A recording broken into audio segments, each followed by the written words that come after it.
real quick before we start this tutorial, shout out to I believe Cookie Rose for suggesting this. But yeah, basically we are going to learn how to shade hair, and I am going to do two versions, a simplistic version and a little bit more of a realistic version. Now for this one, you don't really need a blank background. I'm gonna do it just because it's easier. Well, like, it's not easier, I like doing it. So you pull in your character, and you're just gonna wanna take a screenshot of them. And then it helps if you sort of like zoom in if you edit. If not, we can do this in Ibis Paint. I'm gonna zoom in on her head real quick.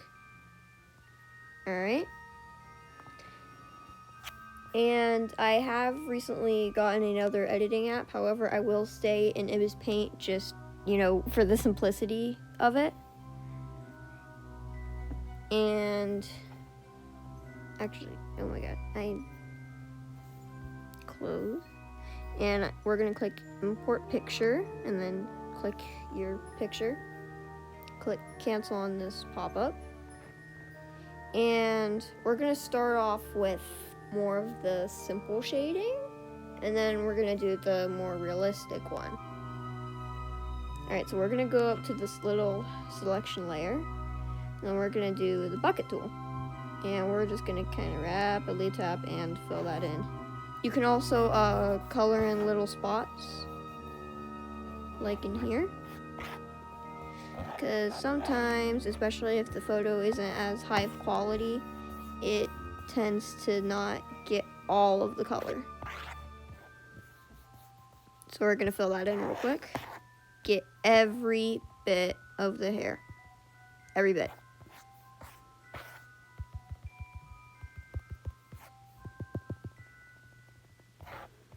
Alright. So your character's hair should look like a shade of blue or purple now. So we're gonna go back to the normal layer, and you'll see that it has like dash marks all around the hair. And that's pretty much what you want. So we're gonna go down here to eyedropper, and we're gonna click the hair color. We're just gonna do the main front hair color first, and then we'll do the back darker part if your character's hair has that. And we are going to make it sort of darker. Like for mine, it'd be like more of a brighter pink. And it's good if you use a solid brush. For example, like this one is like a soft brush, because like soft, it's not like a solid flat edge, if that makes sense.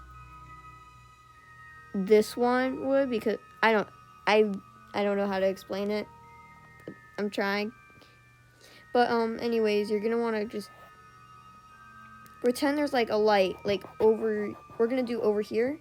So where I just colored in pink, so like we're gonna do that darker color. All right, we're gonna do that darker color over here on this side. Just gonna kind of, this is like a real simple but cute way to shade hair, and then get all like the little extra bits over here. Well, it didn't look good in that context, but you get what I mean. Alright, and then we're gonna do the main color again, but this time we're gonna make it lighter, and then do the other side.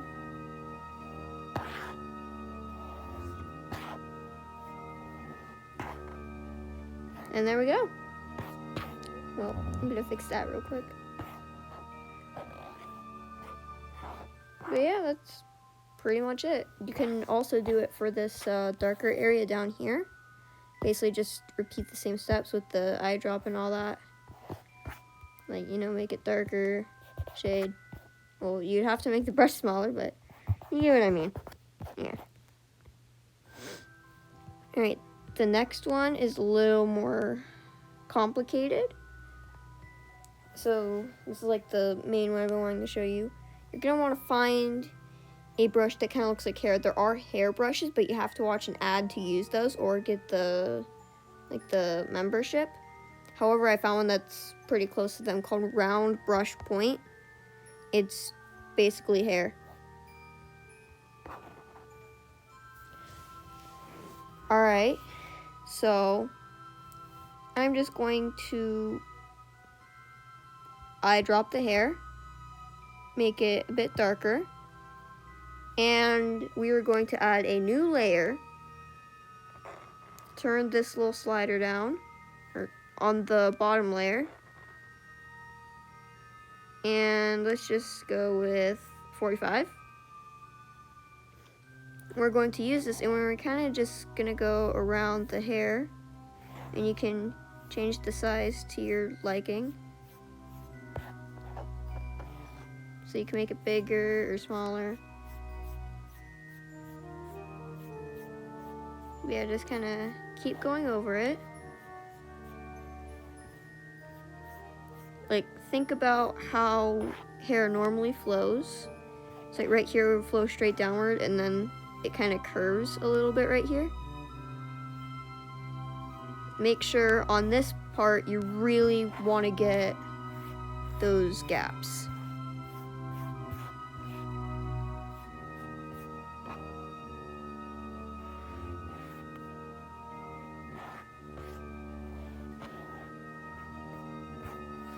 And then for like buns and stuff, we're gonna do a little loop because it kind of goes around. All right, now we're going to add a new layer, and we're gonna click the little eye on this one, and we're gonna click on the bottom layer, turn this all the way up, and we're gonna eye drop the actual hair color, and then we're gonna turn that right back down to 45. Now, click the eye on that, get the top layer, and do the normal color. This one, you don't have to worry about gaps as much. This is really just to add depth.